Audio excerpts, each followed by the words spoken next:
In this video, we will learn how to draw an action potential in Adobe Illustrator. So let's make sure you have the right setup. So go up to Window, make sure you have the control bar checked. If not, click on this and it'll add a control bar up at top. Okay, go back to Window and make sure on the toolbars you have Advanced. So that gives you two columns over here of tools. And let's start by drawing a line. So click with your left mouse button, hold the Shift key to make sure the line is straight and horizontal, and then release.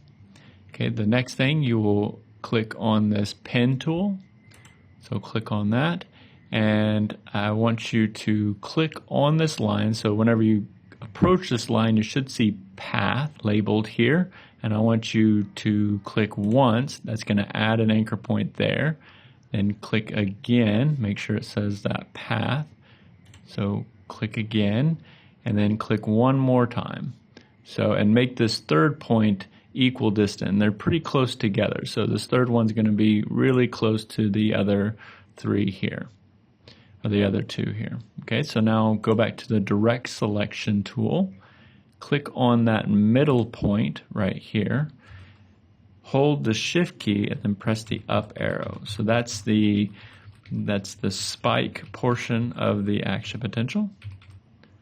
Okay, and then I want you to click on this third point and go up to the control toolbar. Again, if you don't see it up here, click on Window and click on Control Toolbar.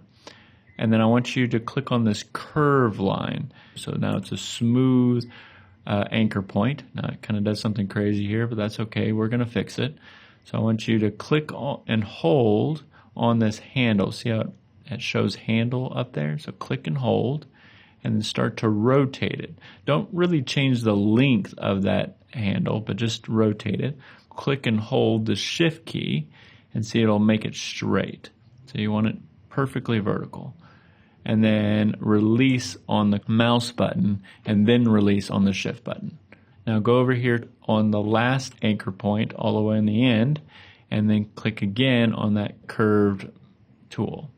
So now it's vertical again, but now we want this one to be horizontal. So I want you to rotate it and then hold the Shift key.